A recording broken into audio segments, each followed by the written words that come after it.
En librairie le 17 novembre, Maple, partout. Vous voulez lire ça, j'y ai mis tout mon cœur, tout mon talent, que j'espère suffisant pour vous amener dans cet univers. Un univers trashy comique, donc trash, triste, glauque et drôle à la fois. On retourne un peu dans l'esprit de la bête, mais sans la bête. C'est vraiment un polar, c'est une enquête. Maple, qui est en dedans, Joliette, finit sa peine, voit qu'il y a un tueur en série qui commence à œuvrer dans Hochelag.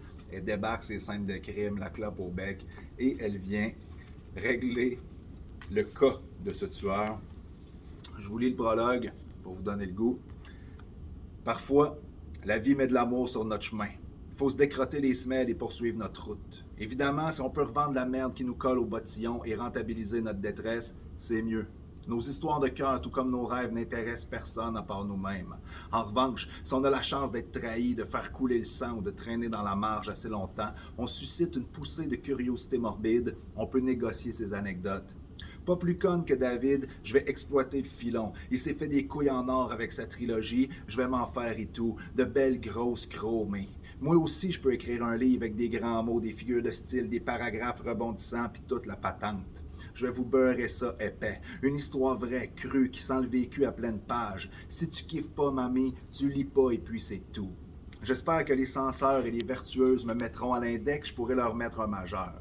Tout est bien qui commence mal. On veut des détruits qui se relèvent, des pas bons en cheminement et des éclopés miraculés au 10e chapitre. La triste réalité ne nous émeut pas.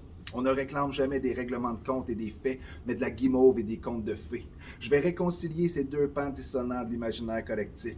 On va en vendre des tonnes de copies. On va crisser des forêts à terre pour fournir Renaud Bré. Vous allez en avoir pour votre 20$.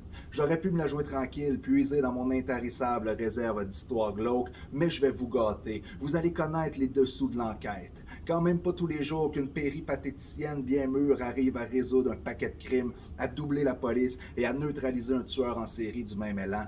Ça vaut la peine d'être raconté. Attachez vos tucs avec de la broche à dents. Ça va fesser fort.